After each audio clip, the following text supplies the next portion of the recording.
I'm over here stroking my. I got lotion. What the fuck?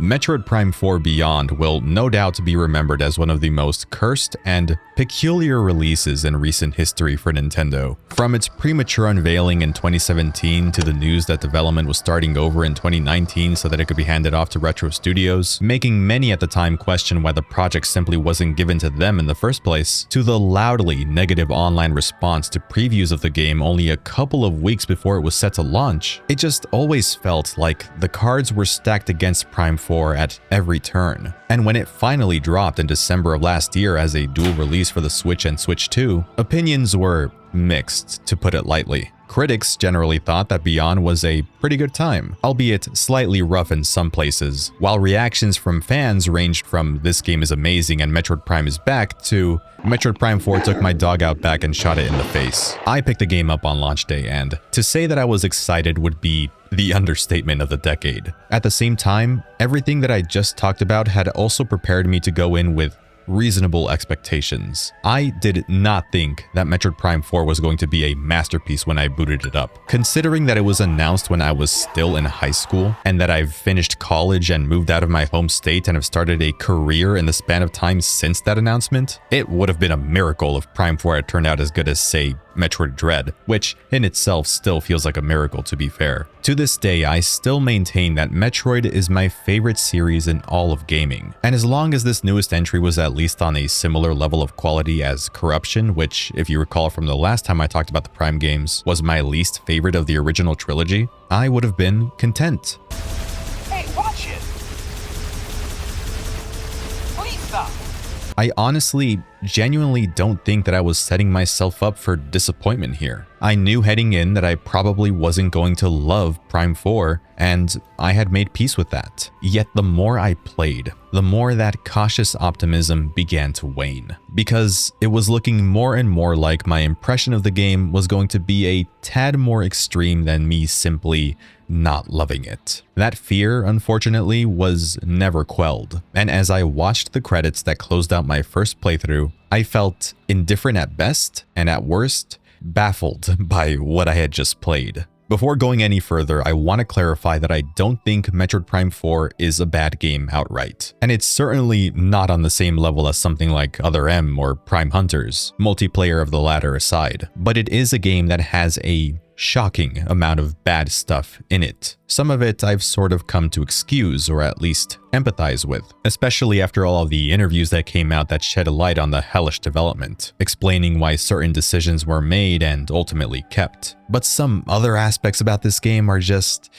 well, we'll talk about them in due time now, won't we? As others have already put it, in many ways, Prime 4 feels like a game lost to time, like it's been displaced from time, largely owed to its overly simplistic area design that really sticks out in the second half, its strange insistence on bringing back mechanics from Corruption that really only made sense on the platform that that game was designed for, and a frankly lousy attempt at integrating an open-world zone into a Metroid game. And yet, in the mix of all of these questionable elements are some of the best Metroid sequences and music and visuals in the series. This is a very weird game, one that went beyond my expectations, kind of, just in the opposite direction I would have wanted it to. This is Metroid Prime 4 Beyond. Nintendo Switch 2 Edition. As I pointed out, Prime 4 was first announced in 2017 during that year's E3 Direct, with nothing more than a logo. It and the reveal of Samus Returns, Nintendo's 3DS remake of Metroid 2, signified a glorious return for the franchise in the eyes of many fans. The last bit of Metroid content we had received was 2016's co-op-focused spin-off, Metroid Prime Federation Force, which came 6 years after the game that I'm still waiting on Adam's authorization to make a video about. Metroid Prime 4 ended up spending quite a bit of time in the oven, so long in fact that Retro was able to develop versions for both the Nintendo Switch and its successor with this eyesore of a box art, and the Switch 2 edition is the one I'll be focusing on. Since the cartridge is backwards compatible, I have been able to test the game on the original Switch, and it seems like a perfectly suitable way to play the game. The biggest problem is that you'll still be playing Metroid Prime 4. The Switch 2 version benefits from a high frame rate mode that allows the game to be played at 120 FPS, which is still surreal to me seeing this sort of thing on official Nintendo hardware. And there's also a high resolution mode that, aside from the fantastic Mr. Star Fox, transforms Prime 4 into the best looking Nintendo game I've laid my eyes upon, if we're strictly talking technical fidelity and number of pixels being rendered. No matter what I say in this video, you will never catch me speaking badly about the way this game looks. Prime Remastered, in hindsight, was essentially a tech demo for the graphics engine that Retro Studios would eventually use to power the fourth game's visuals. It looks razor sharp on a 4K display, and the lighting especially really makes the environments pop and come to life in a way that had me stopping to gaze at the art and craftsmanship at several points in my adventure. And ignoring the actual purpose of the suit for now, the new Viola suit that Samus has on for most of the game is one of her best looks yet. The red and black armor combined with the purple highlights, it's so good.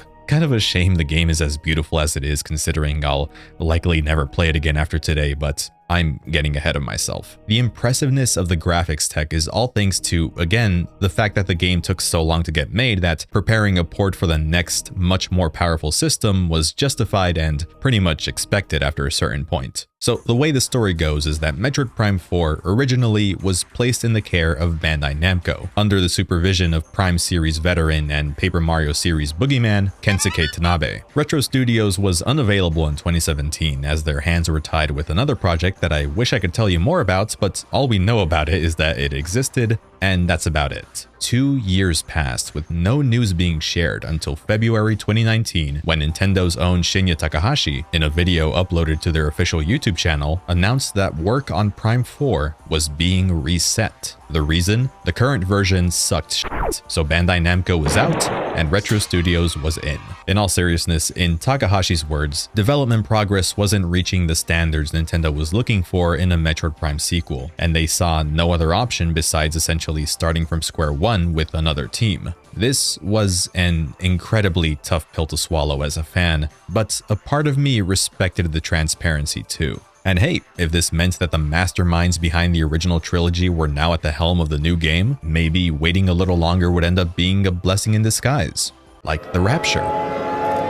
Years passed without a peep about Metroid Prime 4, apart from an updated banner on Retro's Twitter account and job postings on their website? Now, during this time, Metroid itself wasn't in a dour state or anything. In fact, the Metroid brand was arguably stronger than it had been in years, thanks to the surprise hit that was 2021's Metroid Dread. And in 2023, a little over 4 years after the Prime 4 delay announcement, the aforementioned remaster of the first Metroid Prime was revealed and shadow dropped digitally on that same day. Prime Remastered definitely felt like Retro's way of testing the waters before the inevitable launch of the fourth game, and working on the remaster was very likely also a means for them to study and gather data on what made the original title so captivating, because having Retro back in the driver's seat in lieu of another studio didn't really mean a whole lot ultimately, since a sizable portion of the staff who worked on the first 3 games were long gone by this point, and as would later be made public, Retro Studios was not equipped to tackle a project of this caliber when Nintendo plopped it on their lap, a project that had already begun to take shape under a completely different creative team, which only complicated things even more. It wasn't clear to me at the time, especially because Dread and Prime Remastered did a lot to reinvigorate my faith in the franchise, but looking back, Prime 4 was in a worse state than I possibly could have imagined, and it took me very long to notice the warning signs. When gameplay was finally shown in June of 2024, I was ecstatic, and that excitement stayed with me for every trailer that followed for the next year and a half or so, even though I was aware of the concerns that began to brew online about the trailers not doing enough to grab the attention of some folks. Honestly, I was just happy that we were finally regularly getting some tangible details and news after being kept in the dark for so many years. I just wanted this game, after all of the delays and hurdles, to turn out good.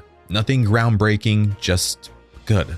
And uncontroversial, please, because at that point in the Switch 2 era, I was frankly sick of the trend that several people were participating in of twisting valid criticism against Nintendo into bad faith, ill-informed talking points for clicks. But then in November 2025, previews began rolling out from various sources expressing some pretty alarming concerns about a feature that, until now, had been kept out of Prime 4's marketing. That being that Galactic Federation NPCs were seemingly a part of the game, and they talk. A lot. It's about to get real nerdy in here. Suddenly, Metroid Prime 4 had fallen victim to dreaded internet discourse. The Viola motorcycle and Soul Valley reveals already weren't doing the game any favors because open world fatigue was and is a real thing that players have been experiencing, and there were plenty of ways that it could backfire in a Metroid game, but the quirky Chungus sidekick was what sealed the game's fate for many. It was the final nail in the coffin. They were giving flashbacks to Other M, these reports of invasive partner characters giving you unsolicited advice in a game franchise that many people played to get lost in and navigate through with minimal guidance. But even then, learning about Prime 4 potentially missing that sense of lone exploration still wasn't enough for me to write it off completely like so many others already had. Was I worried? I mean, yeah, of course, a part of me certainly was. But I wanted to judge the full game for myself and not base how I felt about it solely on the words of others who only played a small portion of it. After all, Prime 3 had a pretty intrusive hint system itself with the Aurora units always chiming in, and again, I liked that game when all was said and done. So when December 4th came around and I picked it up from Best Buy and got home and put the cartridge into my Switch 2, I still had a glimmer of hope that Metroid Prime 4 Beyond was gonna be a good time. And you know what? First impressions had me thinking that maybe that hope wasn't entirely misplaced.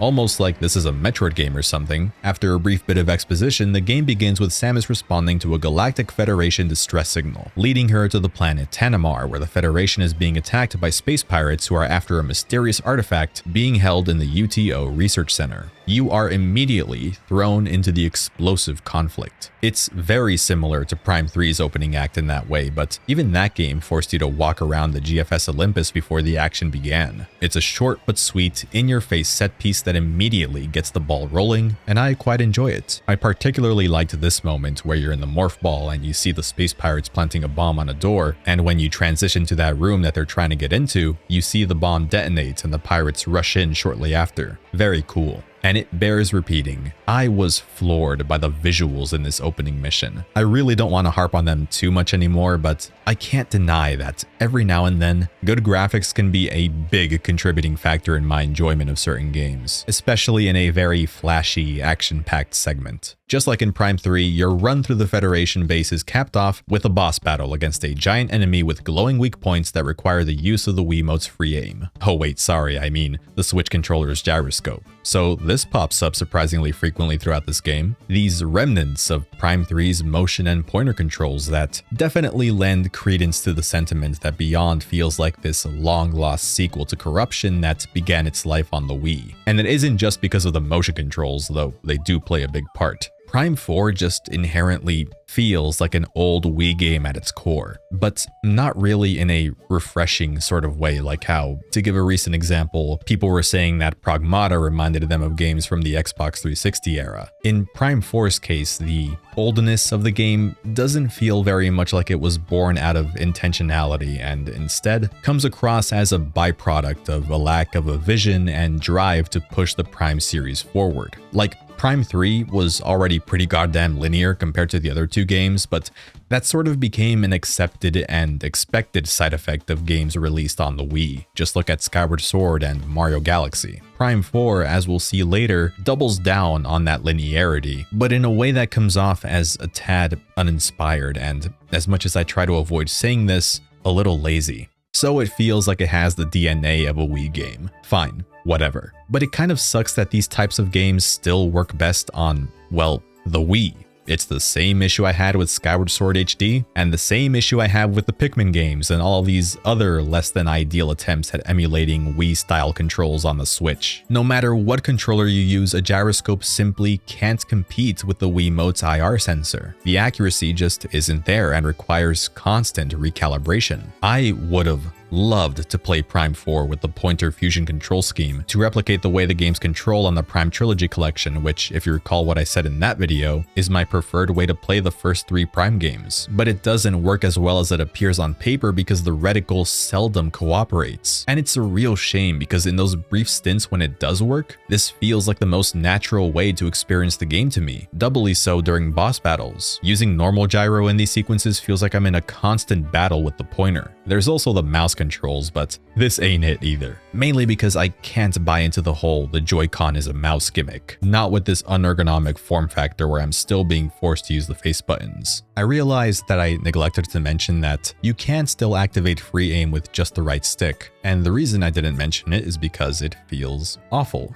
It's really stiff and slow and downright impractical in those situations where you would want to use free aim. Figured I'd still bring it up so that people don't yell at me in the comments, although no doubt I'll be getting plenty of that regardless. Anyways, back to your regularly scheduled YouTube video.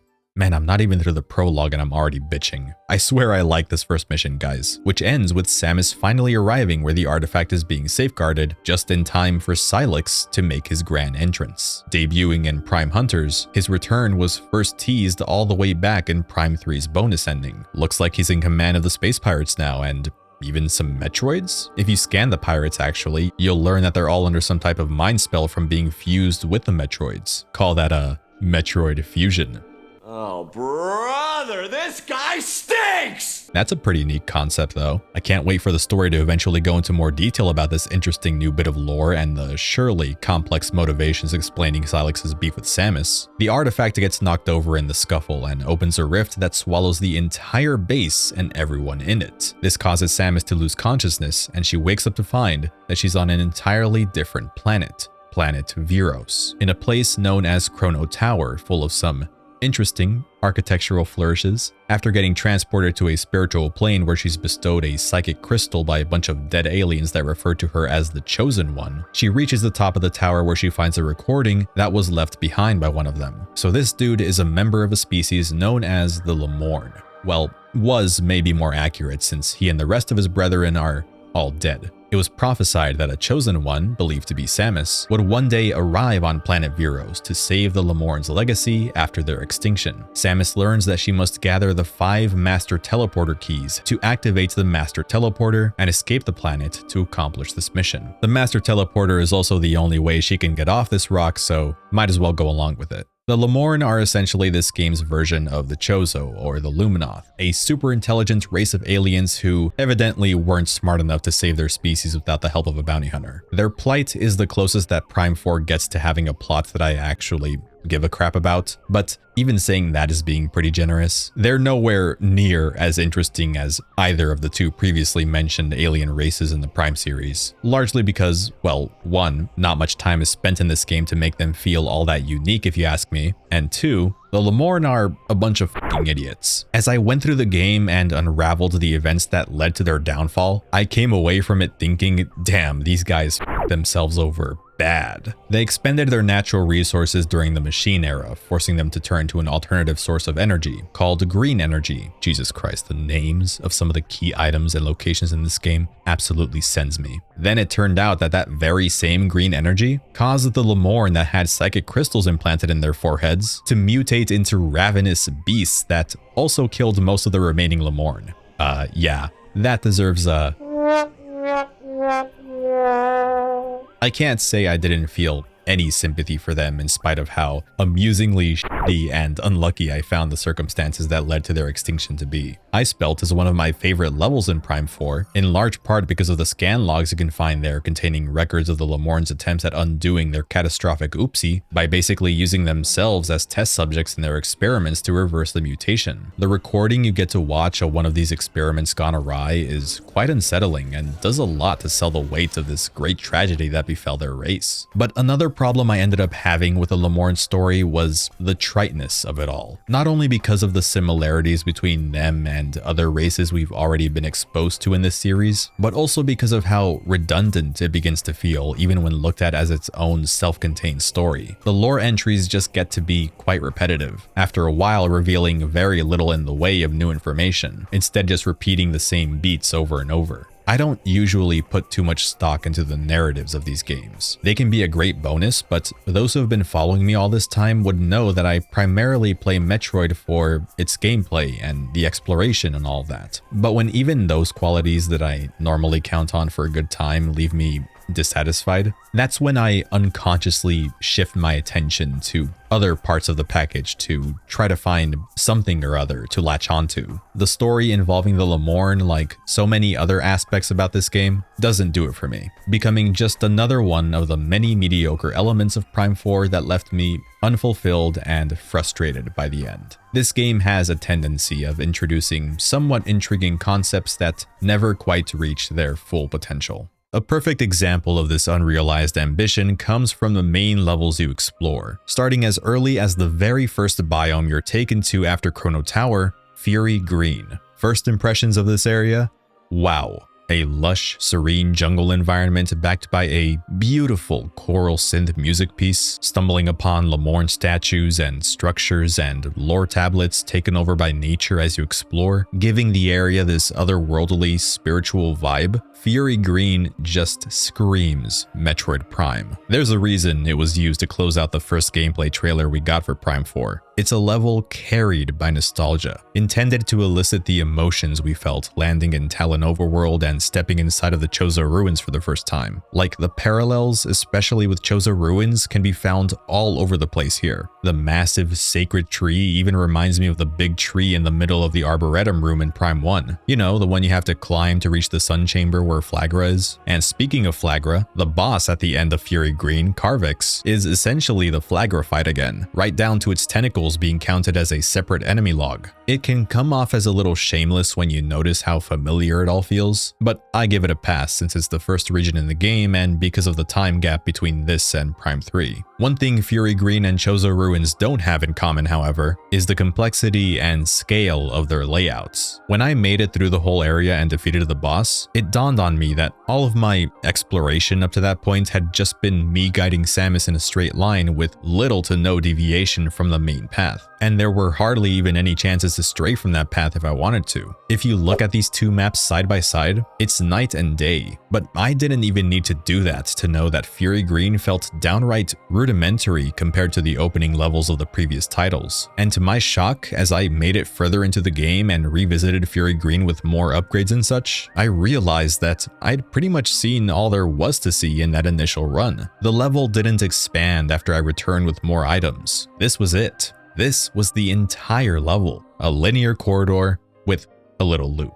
Now, it may be easy to forget that the other Prime Games' maps were also made up of a lot of linear corridors, and that the exploration that was possible within them was often about whether or not you noticed the opening to a branching path, like a door tucked away in some corner somewhere or a hidden morph ball tunnel. I've seen some people use this to try to prove that Prime 4's areas aren't constructed any differently, since ultimately, you're just walking from one fancy hallway to the next, and that's something I simply can't get behind. Focusing again on Chozo Ruins, nowadays I know exactly where to go to clear it as fast as possible. And sure, if I wanted to, I could reduce the entire experience to me just walking in a straight line. But that would mean ignoring all of the opportunities for divergence that are baked into the level. Take the small alcove in the room after the Hive Totem that you can return to after getting the Morph Ball, which takes you to the Magmore Caverns elevator. From here, you can go down this path to reach the vault, with more Chozo lore to scan and a missile expansion that requires releasing these 3 locks with bombs to access. And going past the vault, you eventually end up here, at the edge of this elevated opening that you may have noticed when you first entered the plaza because of the glowing, out-of-reach energy tank that you couldn't reach then. This is just one example. From the first visit you make to the first first real level of Prime 1. The charge beam is completely skippable on the first visit. You don't need it until the second visit to Phendrana Drifts, and that's only because it's necessary to use super missiles. And when you're forced to return to Chozo Ruins later in the game, suddenly an entirely new section of the city is open to you now that you have more tools under your belt. As areas slowly open up,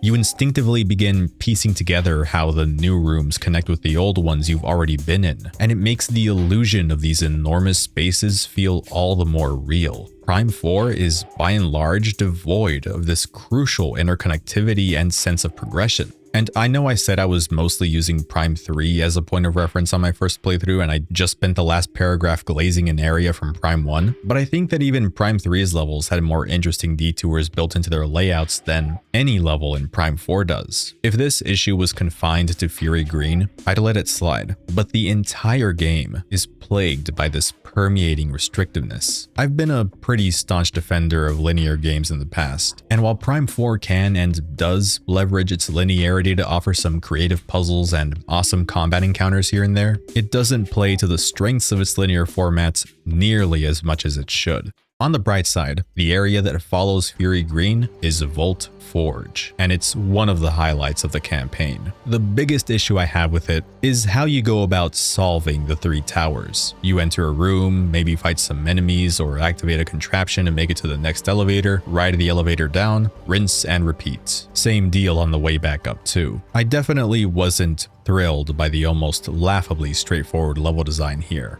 Like, we have an area this cool looking, a Viola manufacturing plant where violent thunderstorms are constant and are actually integral in providing power to the facility to keep everything operational, yet gameplay wise all we do here is zigzag up and down the first towers and do some AR training with the bike in the last one? That sounds pretty lame, not to mention tedious as hell when you're forced to come back to Vault Forge twice for story purposes, since there's only one route you can take through each tower.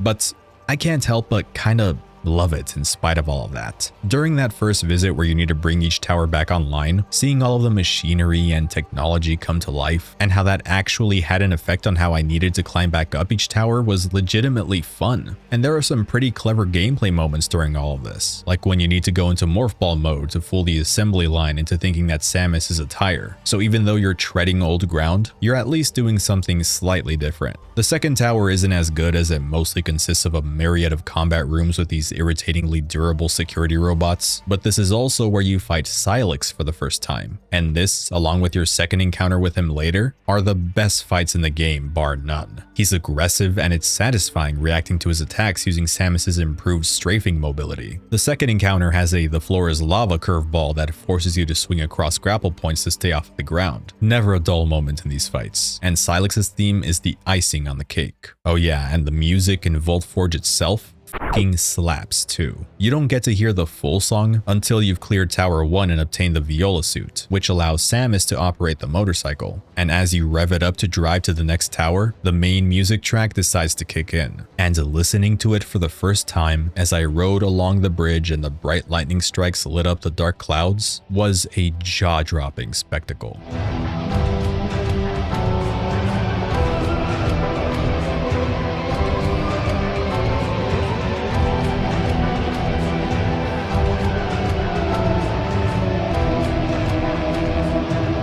Vault Forge was the level I was most looking forward to after seeing snippets of it in the marketing, and while I could have benefited from a more interesting structure, I left with a positive opinion of it overall. Ice Belt, on the other hand, is an area that I needed time to warm up to, or cool down to. What a stupid fucking joke. This bit with the wolf pack in the snowfield is an endurance test, one that lasts way too long, about 3 to 4 minutes by my count. It was actually the cause of my only game over in my recorded playthrough. They go down like flies with the fire shot, but once you run out of ammo, you're put in a real bad spot. I recommend saving your beam ammo for that last minute or so where there are multiple wolves lunging at you at the same time. About 95% of this level is set inside of the research facility where the Lemorn were trying to develop a cure for Grieveritis. At one point on your way to the generator, you'll need to step outside, and initially this was my favorite part from this area. Walking across these giant chains, resisting the chilling blizzard that's trying to push you off and also causes Samus's arm cannon to freeze over. I love the detail of it slowly defrosting when you go back inside. The rest of the area, however, wasn't my cup of tea. Going on an extremely railroaded scavenger hunt through empty, sterile corridors for these TK codes that aren't even super difficult to find once you realize that the controller vibrates when you're near one of them, just so they can be used for yet another unexciting puzzle with the psychic visor where you draw a pattern to release a lock. I'll give them this, it's better than moving a crystal to open a door. Even now, I don't think the experience of playing the Ice Belt is all that enthralling, but I can at least sorta respect its commitment to its straightforwardness for the sake of storytelling. The best part about the story here is that it isn't strictly relegated to scan logs. It's also thoughtfully conveyed via the environment. The scan logs are a bonus, offering deeper insight into the Lamorne's desperation, but you'll also come across rooms with autopsy machines and other surgical equipment, cryopods containing griever corpses, or maybe they aren't corpses. That lingering hunch that perhaps the lab isn't as lifeless as it appears builds and builds the further in you go, reaching its boiling point once you activate the generator that wakes up not just the entire facility, but the music too. And of course, those grievers that weren't actually dead. They were just patiently waiting to be thawed out. Ice Belt is a close second for me in the conversation of best areas in Prime 4. It helps that the atmosphere in both it and Vault Forge give off strong alien vibes. Plus, Ice Belt is basically the only instance, I feel, where the game justifies making you backtrack to a previous area, since the second visit has quite a bit of new stuff to see, something that the rest of the areas sorely lack. And this is also where you get the Spider Ball, one of the only returning power-ups that feels meaningfully enhanced by Samus's new psychic powers. Now it allows you to latch onto these tether nodes that can act like a slingshot. Pulling in one direction creates tension that flings you in the opposite direction once released. It's pretty sick. It's here where you also meet View, a Galactic Federation android who helps you out by punching the shit out of enemies and blockades in the environment that can't be destroyed by Samus's firepower. He's the best partner you get, even though he doesn't always listen the first time when I order him to break a wall. Like I mentioned earlier, this was the thing that caused a lot of people to raise an eyebrow when the previews dropped. The inclusion of these Federation soldiers that would tag along with Samus at certain points. This wasn't entirely out of left field. Prime 3 had its own cohort of side characters that helped you throughout your journey, and that game was pretty heavy on spoken dialogue all around. Fusion had those mandatory check-ins with Adam, and of course, there was Other M. A part of me hoped that the previews were simply blowing the whole situation out of proportion,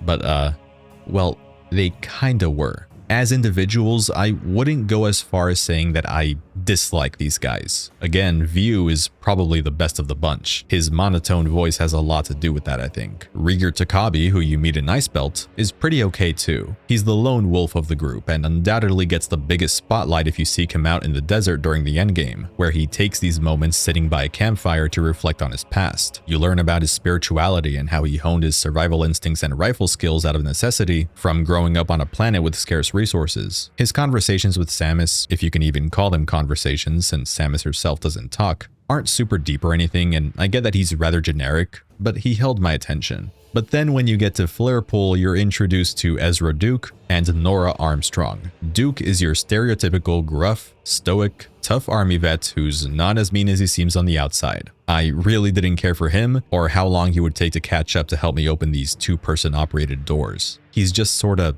there. Armstrong is definitely a more fun addition to the team, and I even found her moments of fangirling over Samus, a fellow woman who happens to be one of the most accomplished and badass warriors in the galaxy, to be legitimately endearing. Sarge, look!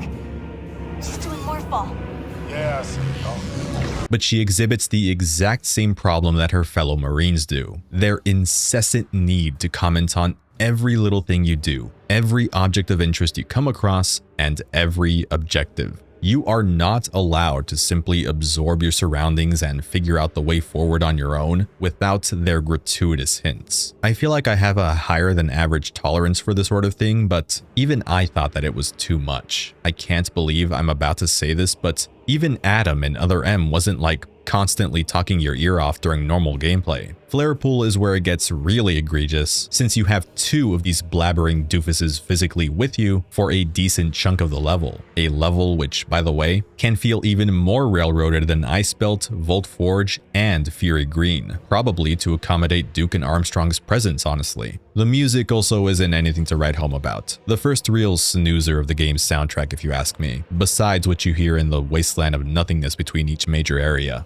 Don't worry, we'll get to it later. Flare Pool was also where the lack of enemy variety really began to irritate me and negatively impacted my enjoyment of the game's combat. I started noticing a pattern. If in one level I was fighting Grievers, I was likely going to be fighting these Cybots in the level after it. Then I'd be back to shooting Grievers in the level after that. There are other enemy factions, yeah, but these are the two types that the game loves to spam. And aside from some minor differences here and there between certain Cybot models, like the ones with shields that you need to yank off with a grapple lasso, once again, welcome back Prime 3, or the ones that warp around the room, I hardly ever felt inclined to substantially shake up my strategy for dealing with them. And once I got the ice shot, barring a couple of encounters where I was up against multiple aggressive enemies at once, the tried and true freeze to missile combo made the game's challenge tumble over like a stack of dominoes. And in time, the thunder shot allowed me to easily dispatch those bigger hordes too. Before you unlock the other beam types, Prime 4's go-to way of providing a challenge involves making the Grievers, and especially those goddamn security robots, absolute tanks, requiring many power beam shots and missiles to defeat. Just like in Prime 3, Samus's missiles are borderline impractical and straight up don't feel good to use because of how slow their fire rate is and that slight but noticeable initial delay when you launch one. And oftentimes, shooting an enemy with a missile will knock it away from you, so you also need to chase the enemy down as you're blasting them. Saying that aloud, it sounds like a petty nitpick, but it really adds to the monotony of the gunplay. And it's the most annoying part about using the ice beam and missile combo this time. Speaking of, here's something new. The different elemental shots can be used in conjunction with Samus's regular power beam, but because of this, you can't use something like the ice shot and the missiles at the same time, since the other shot types effectively replace your missiles when they're equipped. So to use a missile on an enemy after freezing it, you need to manually swap back to your missile ammo with the D-pad, and then switch again to the ice shot. Yet another tiny inconvenience that adds up over the course of the game.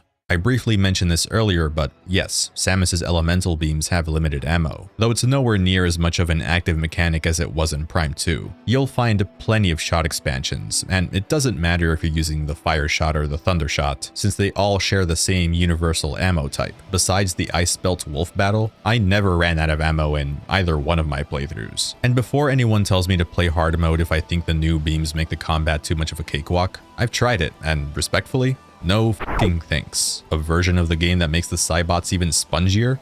I'll pass. While editing, I learned that some common enemies in this game actually have weak points. For most Cybots, it's their heads. I tested it for myself and sure enough, it seems to be true. However, that doesn't mean I'm going to walk back on my complaints about the enemies being too resistant to your weapons. The problem is that these weaknesses aren't properly conveyed, not even after analyzing a creature with a scan visor. So I don't think it's fair to expect returning Prime players to intuit that they have bodily weak points at all, when most normal enemies in the other Prime games didn't. This also just makes me wish even more that we had reliable gyro aiming to make precision shooting more manageable. Also, where are the damn space pirates? They're in the intro when they're raiding the research center, then they piss off after the artifact warps every one of Euros. Guess they're just taking after their leader, I suppose. Right, did I forget to say that thus far, every Silex encounter hasn't actually involved the real Silex at all. Neither the two confrontations with him in Volt Forge, or the battle in Flare Pool against the hovercraft that he was supposedly piloting. Samus and the crew don't see him face to face until the very end. You also don't fight any Metroids in this game, unless you count the space pirates in the opening that were fused with Metroids, or all of the bosses who have undergone this Metroid fusion as well.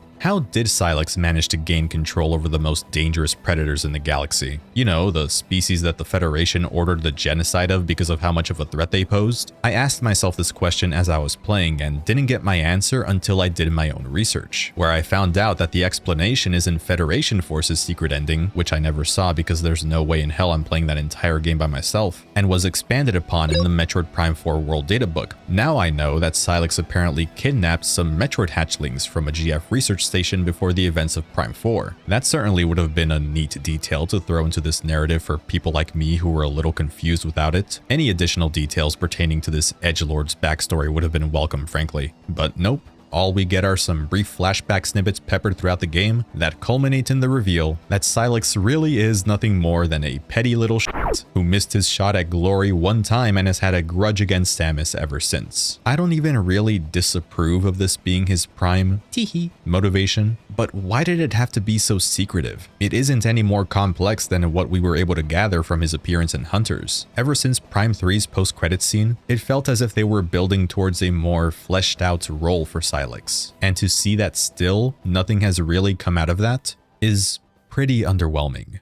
Man, I feel like I've been all over the place for the last few minutes or so just dogging on this game. Probably because from Flarepool onward, there really isn't anything left in Prime 4 for me to speak favorably about. It's astounding how sharp of a nosedive the game's quality takes after you leave the ice belt. For a decent portion of my second playthrough, I was honestly like, you know, maybe this video isn't going to be as negative as I thought. The game nearly tricked me into thinking that my initial impressions were wrong, that perhaps I had treated Beyond too harshly, but no.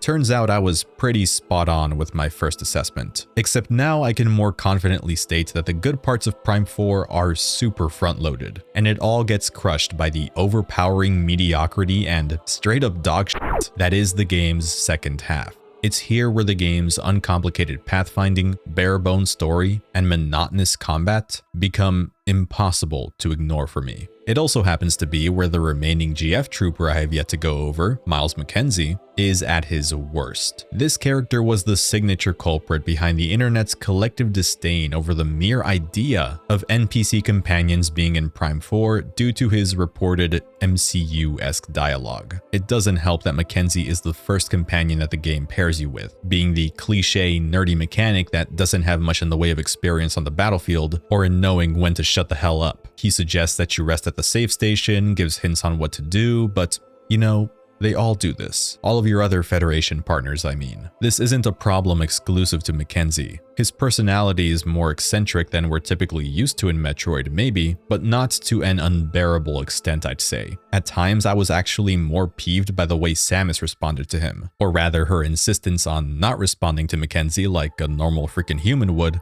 but I'll delve into that more later. But as you get further into the game, Mackenzie goes from being mostly inoffensive to downright insufferable. Like, I want to chuck this motherfucker through a wall type of insufferable.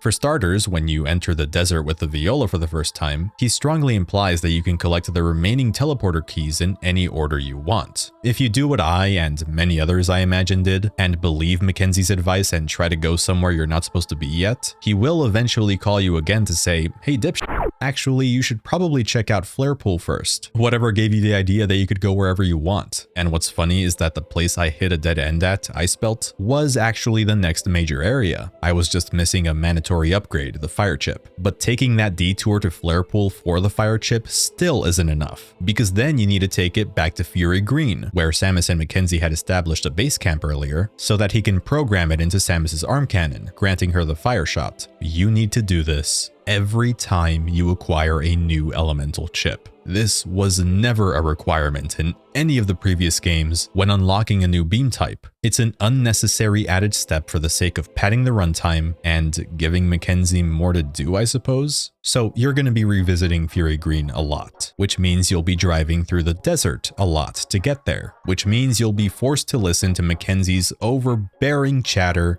a lot. The game apparently hates it when you do anything that isn't in service of moving the main quest forward, because this asshole is programmed to keep pestering you about your next objective if you ignore it for even a second. Even when you are actively advancing the main mission, like during the required endgame MacGuffin hunt, Mackenzie will still chime in to say things like, hey, looks like there's a mech part nearby. Yeah, that's where I'm headed, you dingus. And remember to collect all the green energy crystals you can find when I'm in the middle of collecting the fucking green energy crystals. I know that production was rough and the devs had a lot on their plate, but like, come on, did seriously nobody on the team take a step back and realize how aggravating this can get? Other M already showed that Metroid fans detest being ordered around. Now imagine that, but dialed up to 11, all while you're mindlessly scouting the most barren, dull waste of space that this game tries to pass off as an explorable open zone. This right here is my biggest point of contention against Metroid Prime 4. Soul Valley is the most embarrassing excuse of an open world that Nintendo has tried shoving into one of their franchises ever since Breath of the Wild set the trend, while also being the ultimate embodiment of Prime 4's messy development. As the story goes, the decision to take a crack at the open world formula in a Metroid game was influenced by Zelda's success, and honestly, we didn't even need confirmation from an interview to know that this was the case, what with how many games in Nintendo's recent lineup have gone down a similar path. But as development trudged on and Retro was brought in to pick up the pieces left by the previous team, they noticed that players' perceptions of the open world subgenre had changed, likely due to the high volume of these types of games floating around. The team had also made the deliberate choice to rein in the openness of the desert, as they came to the conclusion that designing a true open world would conflict with Metroid's core appeal, gradually uncovering new areas through the acquisition of new power-ups and abilities.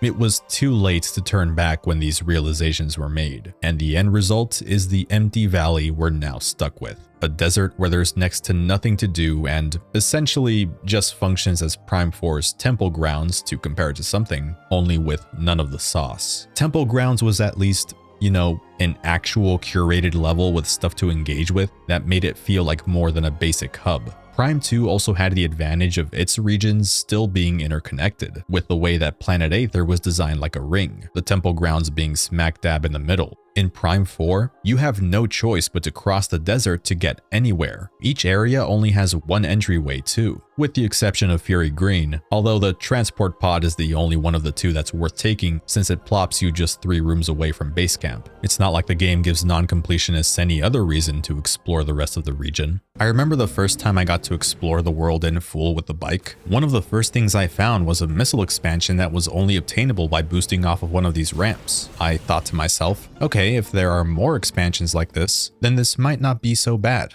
This turned out to be the coolest thing I did in the desert for the rest of my playthrough. When I entered my first shrine, I thought, alright, maybe this is the main attraction of the open world. These self-contained mini-dungeons, probably filled with optional goodies, maybe a mini-boss, engaging puzzles. All I did was move 2 pillars. That was the entire shrine. None of these shrines, all 6 of them whoop-de-doo, go any further than 1, maybe 2, brain-dead puzzles before calling it a day and giving you the beam upgrade at the end. I've given the Wild Era Zelda games flack for being stuffed with their fair share of worthless shrines, but even the most simplistic shrines in Tears of the Kingdom let you mess with Ultra Hand or Recall to find wacky ways to overcome them. I'm not a fan of how easily those abilities allow you to circumvent so much in that game, but Prime 4's rigid, single-solution shrine puzzles are laughable in comparison. There's nothing to them. And at least the Zelda team had the foresight to give Link all the abilities he'd possibly need before leaving the tutorial area. In Prime 4, there was one time when I didn't realize that I needed the Thunder Shot until I was already inside of the shrine. Now, perhaps I should have picked up on this beforehand, since the crystal on the Lamorne statue above ground was yellow, indicating that the shrine held an upgrade for the Thunder Shot. But in that case, why not just put elemental locks on every shrine entrance? Why are they only on some of them? And why is there an ice lock blocking you from entering one of the fire shrines? You don't even need the ice beam to solve the puzzle in this one. It's so inconsistent. Remember when I started the video by saying that I don't think Prime 4 is that bad? Normally, I wouldn't waste my breath on things I'd usually deem to be inconsequential. But this is what happens when a game doesn't give me enough substance to distract me from what should just be trivial shit. I fixate on it. It's like when I go to a steakhouse and my steak arrives and it's a little overcooked. Not enough to completely ruin the steak for me. I'm Mexican, I'm used to eating meat cooked, congratulations. But it's just disappointing enough that now I notice that my lemonade is a little watered down, that my chair is a little wobbly, that the fries are a little soggy, that the waiter kind of smells, that we waited 20 minutes before they brought us our damn bread rolls, so by the time I leave, I'm in a pretty sour mood. If Prime 4 didn't feel so bogged down by the combined weight of all of its little flaws, maybe the fact that they, I don't know, borked the scanning system wouldn't bother me as much as it currently does. It takes way longer to fully scan objects now, and little to no attempt was made this time to distinguish between the scans that are critical for the logbook and the ones that aren't. Practically everything is highlighted green now, with a couple of exceptions where interactables are yellow. Sometimes. Technically, I can interact with this boost ball spinner, but it's green. Actually, the Federation soldiers are highlighted yellow too, so I don't fucking know. There were also plenty of times where I had logged a technology entry like the viola, and the game still made it seem like I hadn't when I tried scanning it again later. The second scan gave a little more flavor text, but it didn't yield a new logbook record, nor did it update the original entry. This happens more times than you might expect. It makes trying to scan every important enemy and object more of an ordeal than ever. My god, and the abundance of unnecessary environmental scans in this game is off the charts. And it isn't like the resulting analysis is interesting enough to warrant it. Why does every region have its own unique scans for doors and crates and boxes? They aren't even needed for the logbook, but why? They all look the fucking same. Simply trying to lock on to what you want to scan can be a nightmare at times too. Don't even get me started on the flying mechs in the desert. What am I doing wrong? Is it too far away? Oh, I almost got it there, but I lost it for whatever reason. Oh, you're just gonna piss off underground and make me wait until you decide to pop out again. Nice. That's fine. No biggie. I'll just pass the time by listening to some tunes. But wait.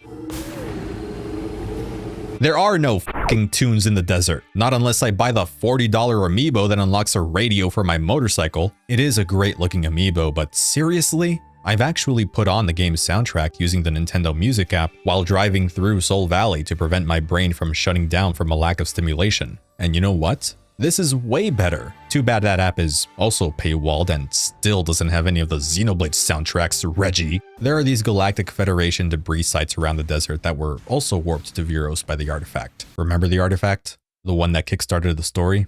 The one that's part of the logo? Yeah, me neither. These sites usually house an optional expansion or two, none of which are worth going out of your way for until the very end when you need to visit each site anyway to collect the parts Mackenzie needs to rebuild the heavyweight golem mech that can break the barrier protecting Chrono Tower. One of the parts gets eaten by the one mandatory boss in Soul Valley, this giant sandworm, and it's one of only two bosses that you fight on the Viola, the other being Fenaros, the only good thing apart from the escape sequence to come out of Flarepool. Interesting that both of these guys are defeated via similar means, destroying their insides, either with the old-fashioned power bomb or a well-aimed control beam shot, or as I like referring to it as, the Arkham remote control battering. Side note, I somehow managed to trigger this line of dialogue from Mackenzie after I had already killed the sandworm boss. The sand geyser appeared in Soul Valley. It must be that creature that swallowed the transfer pod.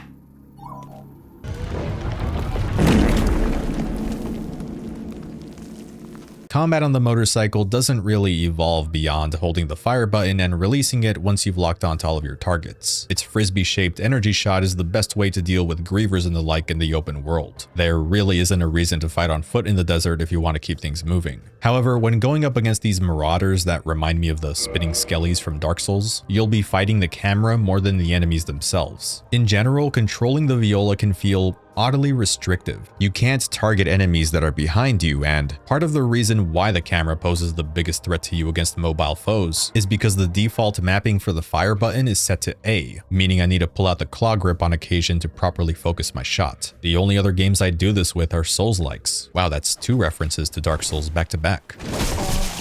Also, while this wouldn't have much of a practical use as there's very little in the desert that could take advantage of it, it would have been pretty neat if Samus was able to carry the Viola's momentum when jumping off of it. But no matter how fast you're driving, your velocity has no effect on how you dismount the bike. It's somewhat unexpected, given how much of an emphasis free-flowing movement has had in Nintendo's other recent open-world efforts. Like, imagine if the speed booster came back. That would have made crossing the desert infinitely more tolerable.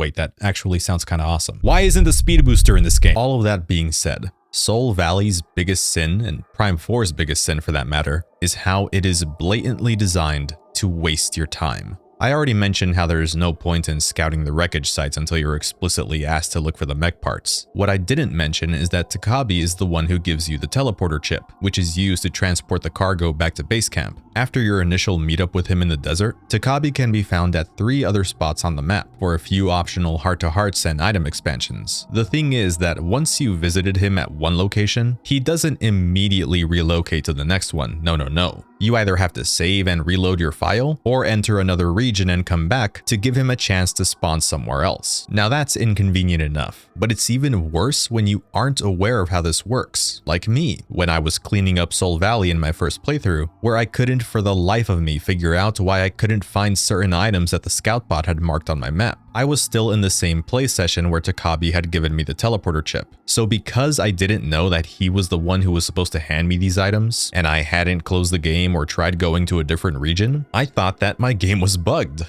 That isn't even the worst of it though. On top of needing to repair the Golem mech, the other prerequisite you need to meet before entering Chrono Tower is restoring the Memory Fruit, the vessel containing the record of the Lemorne's legacy that Samus was asked to take to a planet that's a little less f***ed. To fully restore the Memory Fruit, you need to collect these green energy crystals, and a load of them too. The vast majority are found in the desert. You'll mostly be using the Viola to drive into the smaller crystals or blowing up these larger rocks with power bombs to collect the spoils, which can then be deposited in the altar in Fury Green. This is mainly what you're doing in Soul Valley, by the way, just crashing and boosting into crystals over and over and over again, sometimes turning back because you didn't collect the entire mass of crystals in one go because your angle was off and someone decided it would be a great idea to lump individual chunks of green crystals close together instead of combining them all into one model. Sadly, this isn't even the most annoying part. Looking at the footage, you might be thinking, this doesn't look so bad. There doesn't seem to be a shortage of crystals in the desert or anything. And you'd be right if we're exclusively focusing on the endgame.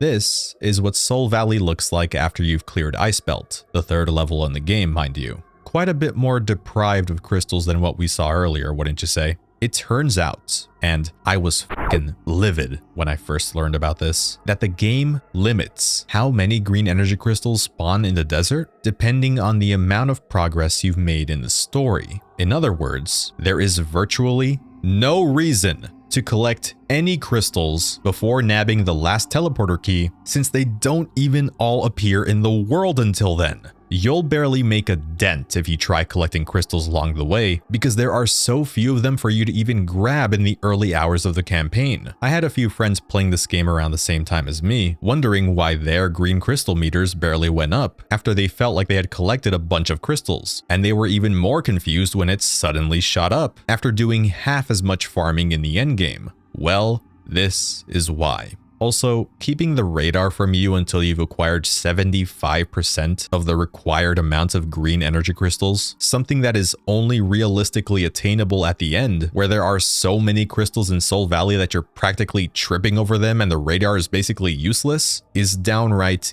evil. Metroid Prime 4 discourages you from engaging with one of its headlining features until you're at the point where you just want the game to be over with. Oh, and by the by, after filling the green crystal meter and getting the memory fruit and the legacy suit as a reward, which looks pretty nice even if it is extremely derivative of Prime 2's light suit, you can technically fill the meter again for true 100% completion. That is 100% not worth going for, as it only unlocks some extra concept art in the gallery that I can just look up online if I really want to. Except I didn't know that until after I painstakingly collected every last godforsaken green crystal. Should I have known better? Maybe, but seeing as I also incorrectly assumed that I didn't need 100% scans to unlock the secret ending, since that's never been the case in the other games, then who the f knows? I don't feel like I'm entirely to blame here. Considering the way that Soul Valley shaped out, I really wouldn't have minded something similar to Prime 3's planet selection screen. It's more artificial, not as immersive or whatever, but neither is anything in this miserable sea of boredom. The regions of Planet Viros feel so isolated from one another anyway, that there may as well have been a level select instead of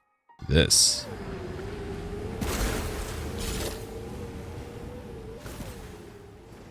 Wake your ass up! The emptiness of the desert reminded me of Ocarina of Time's Hyrule Field at first, but to give credits to Hyrule Field, it wasn't the only way you were able to get around. There was the river in the Gerudo Canyon that took you to Lake Hylia, and the two-way passages that connected the Lost Woods to Goron City and Zora's River. Again, it's about how effective the illusion of a giant connected world is. I've seen a couple of folks draw comparisons between Prime 4 and classic 3D Zelda games, usually in reference to how the regions of Planet Viros are more reminiscent of traditional Zelda dungeons than they are of Metroid Prime levels. And hey, if that's why you enjoy Prime 4 as a pseudo 3D Zelda game, More power to you, that's awesome. But even looking at it through that lens, I'm sorry, in that case I'd see it as a bad 3D Zelda game. Keeping Ocarina of Time as the benchmark, none of the levels in Prime 4 hold a candle to even the worst Ocarina of Time dungeons. And while I haven't had the kindest things to say about Hyrule Field in the past, its music, atmosphere, hell, even the secret underground areas within it that normally only hide a single chest with a blue rupee are vastly more appealing to me than anything in this desolate desert. If I want a good Zelda-like Metroid game, I'll just go play Prime 2.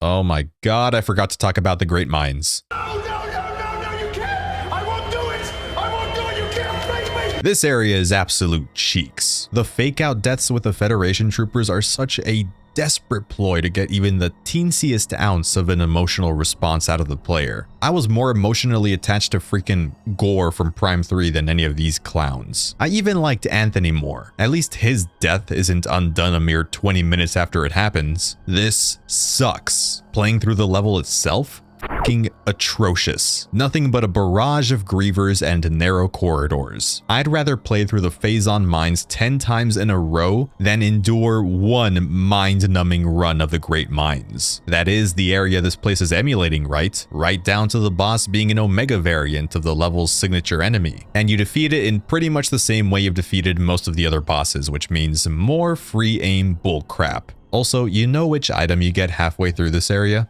The Super Missile, which, ignoring the fact that Samus's charged elemental shots have higher DPS, making the Super Missile next to worthless, this was the worst area they possibly could have given you this power-up. Because the Great Mines is also a stealth level of sorts, where you're advised not to shoot missiles since the noise will only attract more grievers.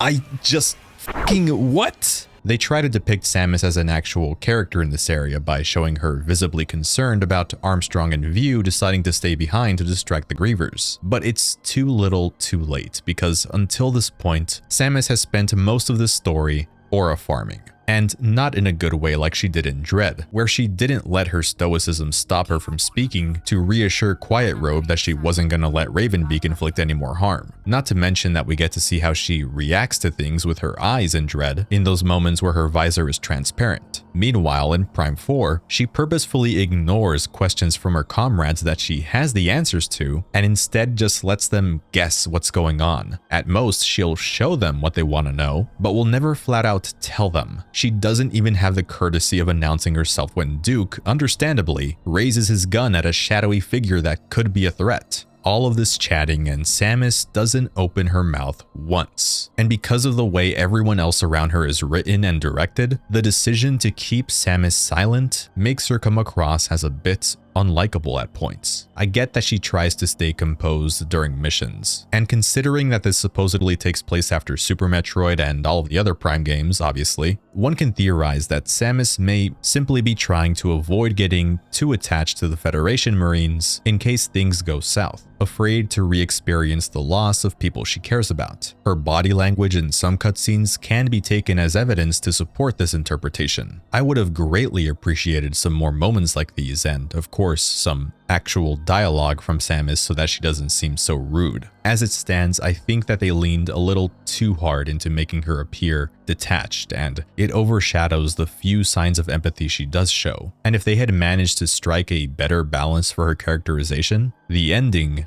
would have at least been a little easier to accept.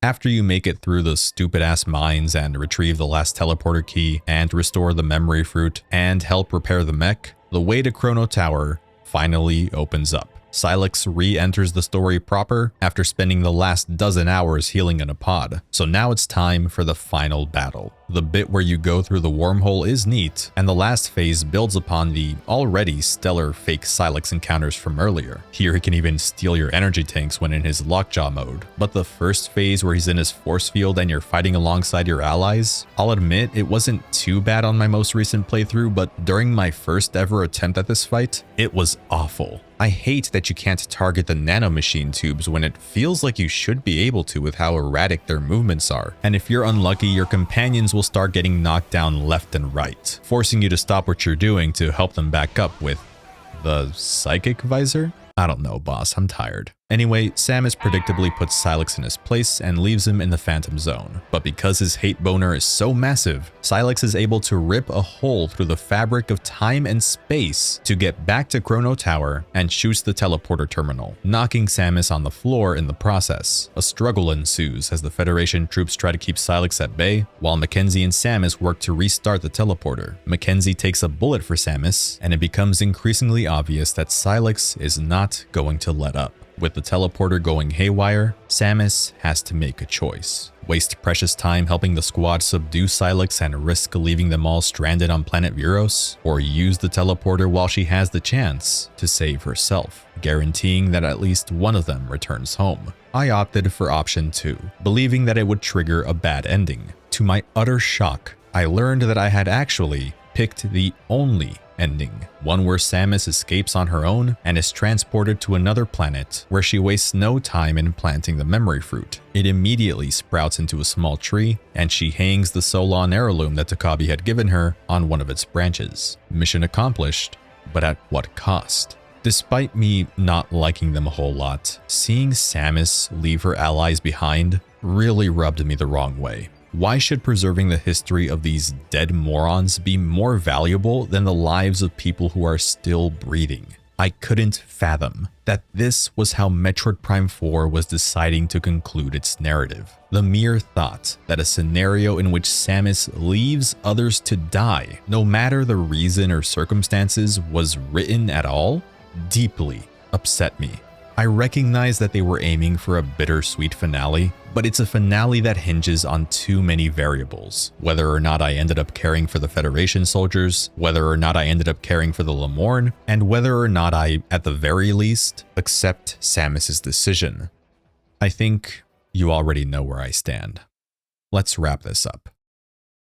As I sat there and watched the credits that closed out my second playthrough of Metroid Prime 4, I was somehow even more baffled by what I had just played than I was the first time. There's a well-crafted game in here that I had nearly forgotten existed because it's buried deep underneath some of the most confounding story and design choices that I have had the displeasure of experiencing in a Metroid game. On the surface, Prime 4 looks and plays and sounds like Metroid Prime, but as much as I would have liked to say otherwise, it is an unmistakable step down from its predecessors in almost every conceivable way. There have been talks and rumors about this being the start of a new trilogy, but honestly, I don't even know if I want another Prime game. And I'm not so petty that I'm only saying that because of how much of a letdown this game was to me. Had I been a little older when Prime 4 was first teased, I want to say that I still would have been excited for it, but I probably would have welcomed another shot at a true new third-person Metroid project even more. Other M was 16 years ago, guys. I think we're long overdue for another take on that style of gameplay.